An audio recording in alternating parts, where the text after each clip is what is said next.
Oh, the natural thing is happening to me where I have the cute little highlight on the... I have to pay for that, you bastard. I don't know how that's happening.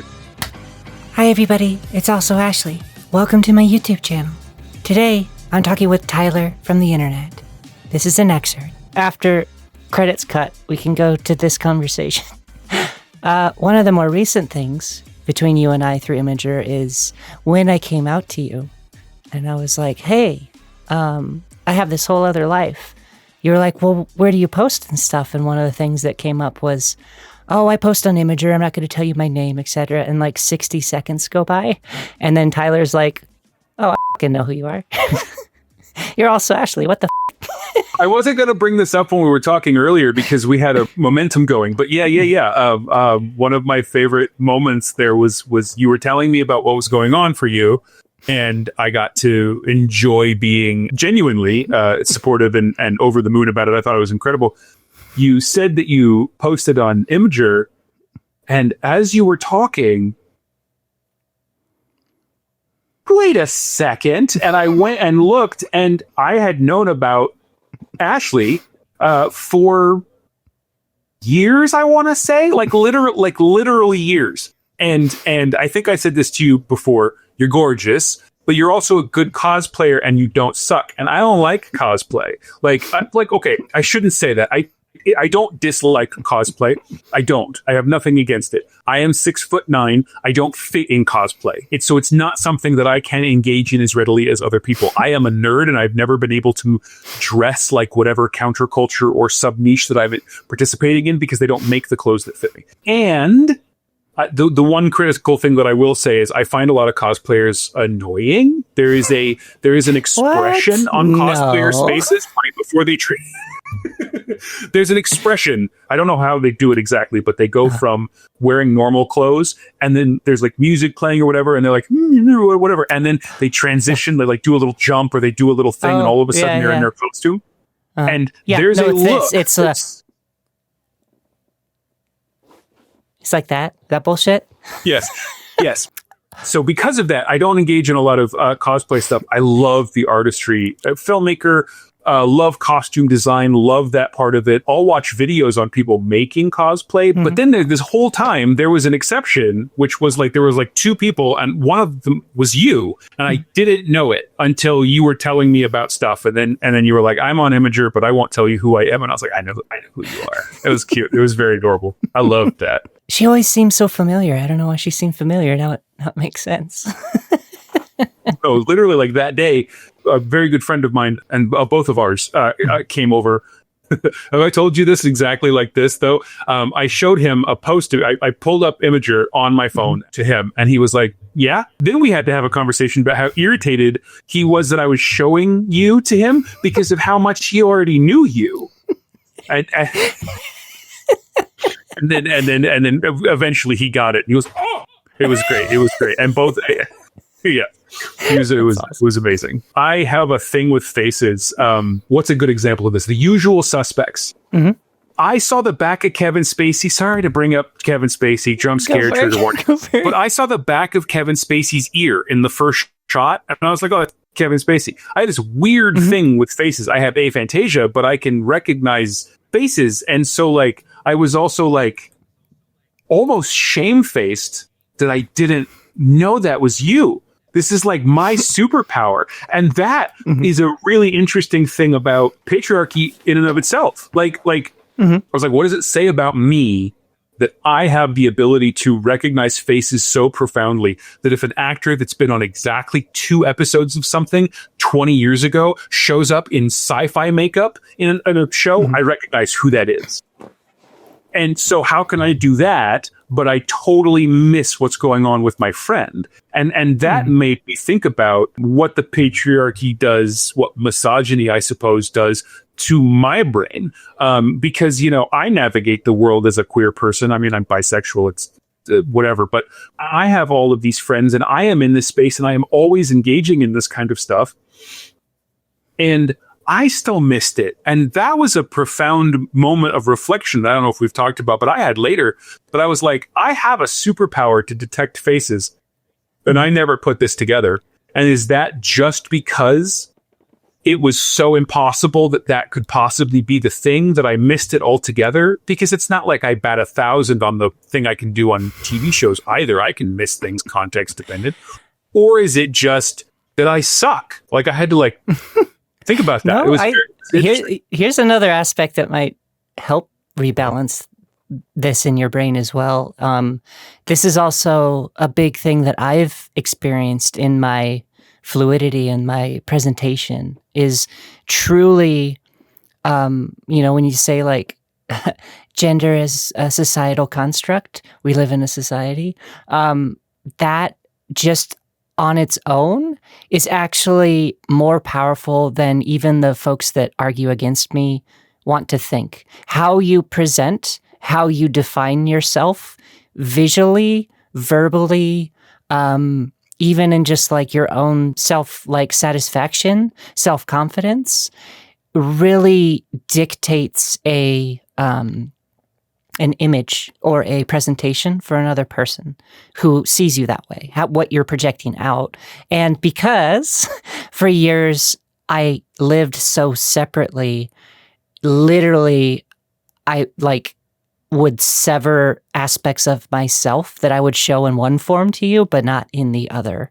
So you probably couldn't even make that connection, or your brain would like question probably any hint. It's interesting because, okay, if I have the order of events of this right, you called me to let me know about all this, whatever day that was, right? But I had seen you, I think, twice recently before then, because we don't get to see each other physically in real space as often as we would like. But because if I had my choice, it'd be like every day. We should hang out every day.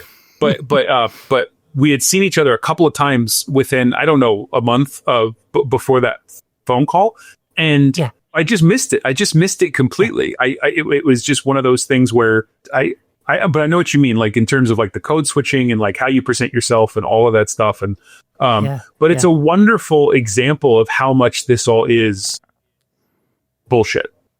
Yeah. Like the concept of gender and the constructs that we have about it. Like it's all just bullshit, because, you came out to me and you are now the person that you are. And I haven't noticed a difference. I mean, like I've noticed a difference in that you're happier and that like you're freer and you can express yourself and all of that stuff. But like the fundamental person of who you are literally did not change one iota, but your expression of yourself did.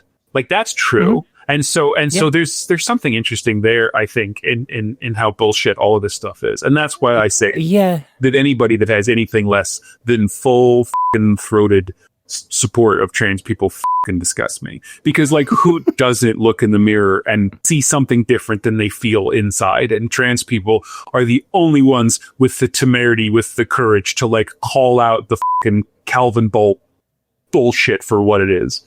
And that's why they're all my heroes. Well, thank you. We need more folks like you in the world existing and just acknowledging, just having these kinds of conversations. It has been fascinating. That's the same thing from my perspective. I don't feel like I have changed in any form of a relationship with you, other than because I am happier, I feel like I can further my relationship with you more, which is just the truth, whether or not that was related to gender or anything in my life, really. And so why wouldn't you want that for anyone in the world, Yeah. And I don't know if anybody is listening to this that isn't already pretty with it, but if anybody is listening to this that isn't fully with it, if you think that someone that you know in your life finding out that they're trans, or they're non-binary or asexual or gay, or honestly anything that has to do with orientation, gender, or identity, if you think that is going to substantially affect your relationship with that person, the only way that will be true is if you make that true. is if you bring your own biases or hang-ups or phobias into the equation and force and subject that person basically against their will to those hang-ups. If you don't do that, there won't be any difference, except for the fact that the person that you know and should love will be happier. Yeah. I think that there are people out there that are still under the impression that if someone transitions to a different gender,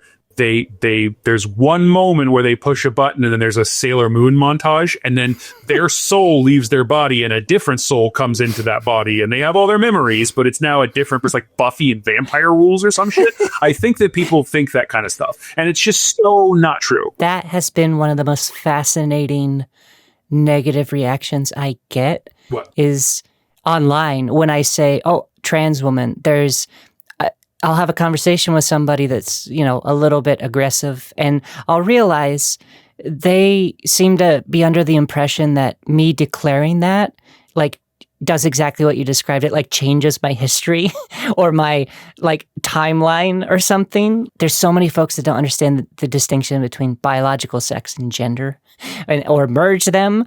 But there's an aspect of, like, thinking like I'm almost trying to trick or deceive, and actually me claiming this now retroactively changes my No. I can say, and some folks may have varying, like, yeah, I was born male. Oh, like that's not and shouldn't be a surprise. I'm not trying to change or force you to say otherwise. And it's fascinating how many folks seem to think that, like, me being trans means I want them to, like, get on their knees and agree that I was born a biological female. And it's just like, it's fascinating. It's very strange. During the quarantine, I was on a panel show that went nowhere because one of them ended up being a sex pest, and I was like, I'm not participating with a sex pest. I don't care if this is good for my career. And it was like politics, but it was like somebody in the middle and then somebody kind of on the right, but like not too far right. And then they asked me to come be a progressive voice or whatever. And so I was like, sure, I'll show up. And at one point, the trans issues started coming up, and they started talking about not understanding this thing that you're talking about specifically. And what I tried to say at the time was, you know how one day I don't know how many people are Doctor Who fans, but you know how one day the Doctor regenerated and was Jodie Whittaker instead of a white man. So now she's the Doctor. She's running around being the Doctor. Like, how does that change at all what has happened before? It's not like they went and reshot all the episodes, to make them like be portrayed by a woman. It's not like that, right? But also it's just like, yeah, that's her. So, like, I don't know, who gives a shit? Like, and that's how it works in the real world too, right? Who gives a shit, right? So when I'm talking about, Susie Izzard, and I'm talking about her stand-up comedy from the 90s when she was still identifying as a man, who gives a shit if I call her a she when I was like, she had a really good set in the 90s? But there are people that will be like, well, she was a he then, or whatever. And I was like, yeah. Gives a shit. Like, there's a lot of hangups on that stuff. Very much so. Doesn't matter. Speaking in the Imgur world, there would, I would get that the phases we were talking about, which I'll say is in the other video. This has already gone into its own video. So thank you. You're giving me all sorts of content. The phases of Imgur, pre-Media Labs, infiltration of more transphobia. I would get so much of the defenders of my pronouns as someone who I don't think has ever actually publicly announced where I want or how I want people to address me. Other than I toy with it. Like, that's, part of engagement, part of, I just talked about this with Nano the other day where I'm like, yeah, she gets shit for still calling herself a femboy, but she's like, no, I'm a trans woman. But I understand if I go post that, I'll get engagement from it. In the same way of like the fascinating aspect of like white knight defense for me, which on some level I can appreciate, but at the same time, you're getting more hung up on this than I am. And I'm the person that I'm the person that's actually affected. So that I feel those tensions around that, understandable. It's just like talking to that person and figuring it out. But I think that if you actually engage with especially trans women in the real world, not online. As humans, as humans, people, right? Which they fucking are, god damn it, right? Yeah. You can have a conversation and figure that out and move past it pretty fucking easily. Also, I would say, and not everybody's like this, right? Exposure has something to do with it, what your community and who your community is, whatever. But in terms of the people that I interact with on a daily or near daily basis, over half of them have, I don't know how to describe this as like a larger blanket thing, but like some form of what some people would consider a mishmash between their biological birth and how they express themselves now. And lots of trans women in my life, lots of trans men in my life, lots of gender non-binary people, lots of NBs, lots of fluid people, lots of stuff. And all of them, without exception, all of them, there hasn't ever been one that I haven't interacted with on a human level that hasn't said, you fuck up sometimes, it's fine. Like, I didn't get quite right. I need to maybe remind, whatever, it's fine, right? Yeah. Because they see the effort, they see the intent, they see the whole thing is confusing. I'm cis and I sincerely call myself a princess. And if someone has an objection to that, they can go themselves because I'm a goddamn princess. Yeah. And I'm confused. I often am like questioning and figuring out and constantly like that's something I think my fan base and my audience sometimes doesn't understand. I'll get these like hard grilled specific questions that I think they just assume I like have an answer for. And the truth is I'm still discovering that too. I don't have an answer for you specifically. Also in a space where even if you weren't kind of a public figure or whatever you want to say, like a online personality, even if you weren't that, as a trans woman, you have an unfortunate byproduct of a cis person that just doesn't understand what's going on, assumes you to be an official spokesperson for a larger community that doesn't exist in the way that they think it does. Yeah. That would happen to you even just existing in the world. But then on top of that, you have a microphone and a camera and you can talk about things intelligently and you can express yourself and talk about these issues. And so that probably doubles down. And so people are probably like, okay, what you say has to be scripture because I'm confused. So I'm going to export my anxiety over this issue onto you and say you have to have the final word on this. But then you have to be completely consistent and you can't ever change your mind or contradict yourself because then on some level you'll be a hypocrite or betraying the thing. And that's just because I feel insecure about where I stand. Like, I don't know. I see that as being messy too. I very, very much agree on that because it's always that conflict and infighting and definition and like the whole existence of a queer space is kind of fluid and is meant to be not subdivided into boxes. It's beautiful in that regard. That's honestly something I've found really fascinating about aiming specifically my YouTube content more towards trans lens, trans anything. Yeah. I've had folks come out and literally tell me like, oh, I liked back when you were just a content creator, not a trans content creator, which I just talked about with Nano. And that that weirdly got to me because I'm like, well, I literally have been doing this exact thing. You're not liking the label, I guess, specifically within my form of content that I'm saying the word trans. And maybe you just don't like that I didn't used to bring it up as often as I used to. Maybe, yeah. But the truth is, first off, I don't have to be a spokesperson for trans folks. No one who is trans should be expected to do that. Do I think you should if you have the platform? Yeah, that's my opinion, though. Sure. I think that I made a decision about 7 months ago when I started this full time where I just was like, this not only is fun for me, creative, and something that really makes me happy exploring these aspects. But I have a platform in which I can actually discuss this, and there's not a lot of discussion about it. That feels like an opportunity for me to, you take advantage of that and to do it. And like, if you're not along for the ride, that's fine. Don't watch my YouTube stuff. Go elsewhere. There's a lot of other stuff that I got.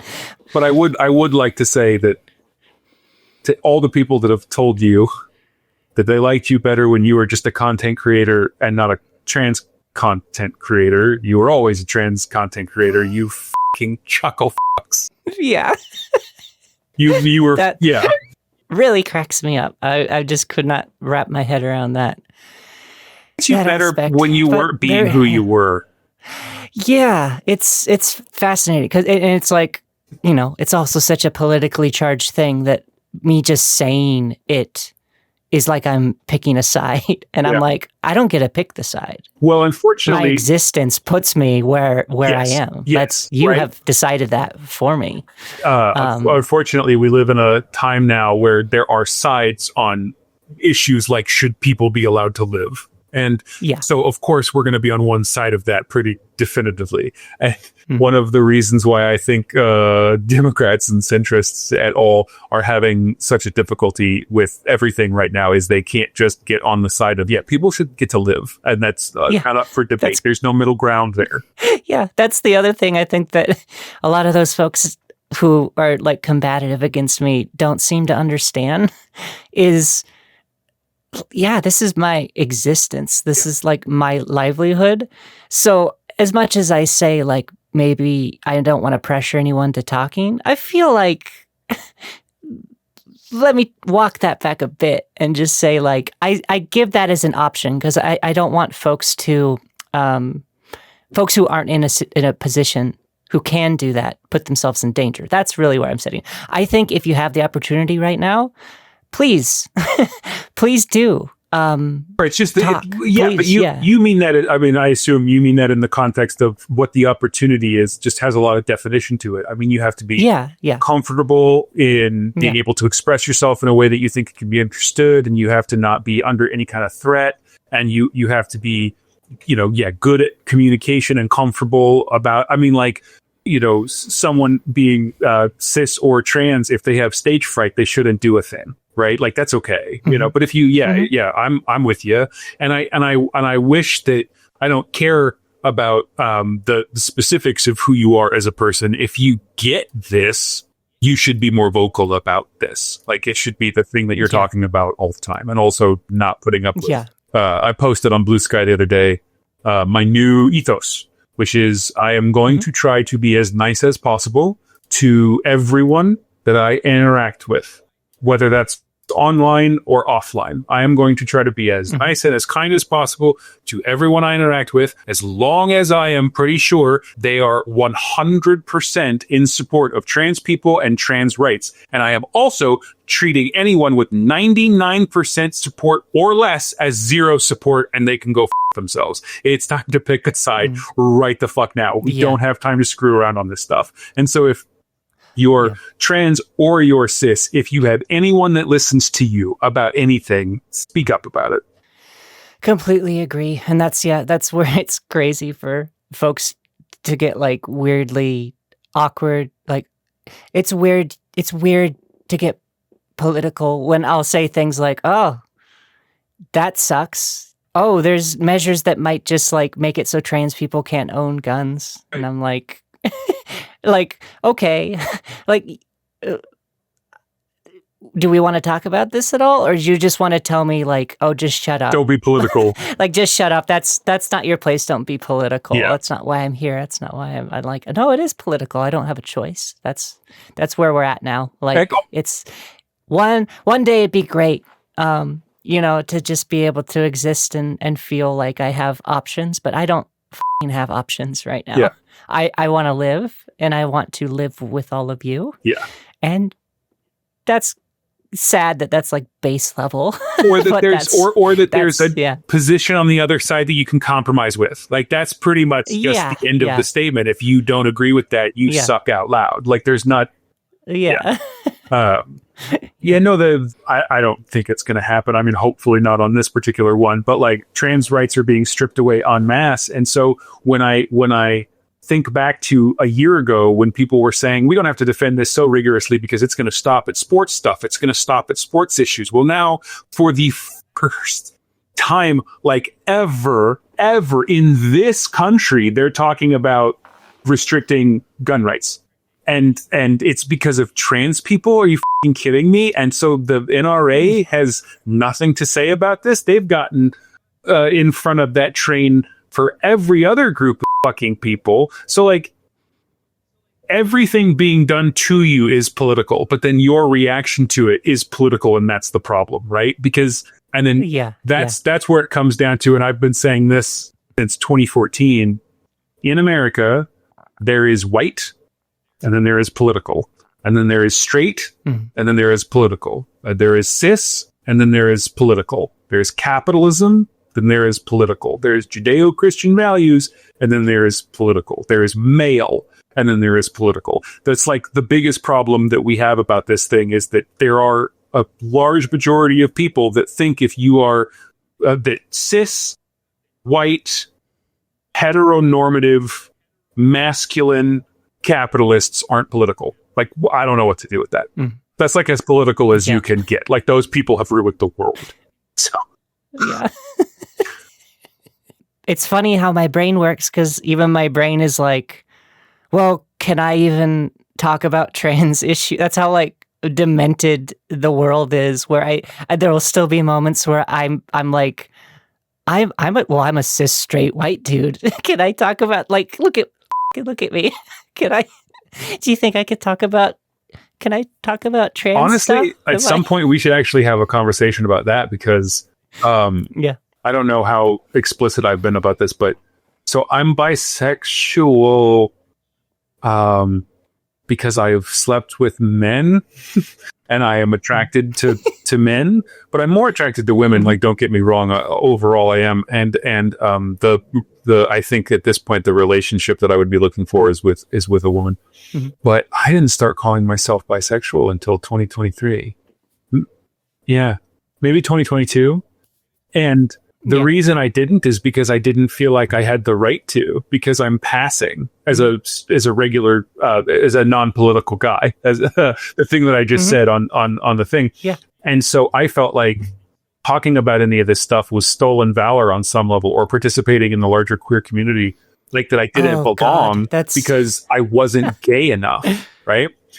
So for like years and years, I would say, yeah, I mean, I guess I'm straight. I've slept with guys, but whatever, like kind of thing. And always made a joke about it. And then one day, forget who it was I was talking to, somebody online, and they were like, you fucking prick. I was like, what? And they were like, just be gay. Would you please just be queer? Like, we need numbers. Like, it doesn't matter how much. Do you think the fascists are going to care if you're 12% queer versus like, it's just anything past 1%. And I was like, oh yeah, it's a good point. But so I still get caught up in that, like, oh, should I be talking about this? Should I do I have a right to, is this, and so that's so many folks are like, oh, your YouTube stuff is so great. And it's hard. And I don't know if I've ever admitted, I'm like, it's mostly like a personal blog therapy thing for me, where I'm talking these things out loud because I've denied myself permission to talk about them up until now. Like, because I didn't think I had the right to, which is fucking crazy. But like, that's mostly what my YouTube is that. So that feels like a kind of a good stopping point on our spinoff here. Thanks for diving into that with me. Great. That genuinely, it started as so many folks. If you all made it to the end of this video, I really applaud you, especially folks who are like, I just want to see Ashley in lingerie. Guess what? That I can't believe you're still here, but I appreciate you. I'm also really thankful for that conversation with you, and really appreciate it. I'm glad we could ease into that. Maybe it gives you something to think about, everybody. So, be hot, resist fascism. Be hot, resist fascism. Bye forever. I don't think I owe you any kind of apology, but it was, you were clearly, like, thinking back, not at the time. Yeah. You were clearly already on HRT. Yeah. And your hair was growing out long. And you were walking up, and you looked like Mitch Hedberg, and so I was like, "What up, Mitch?" That's right, yeah. And I later, after you came out to me, I was like, "I feel bad about that." Like and so I was like, that's not what she was going through, right? And so I was like, hey, you look like a different dude, which is the exact opposite of what you're going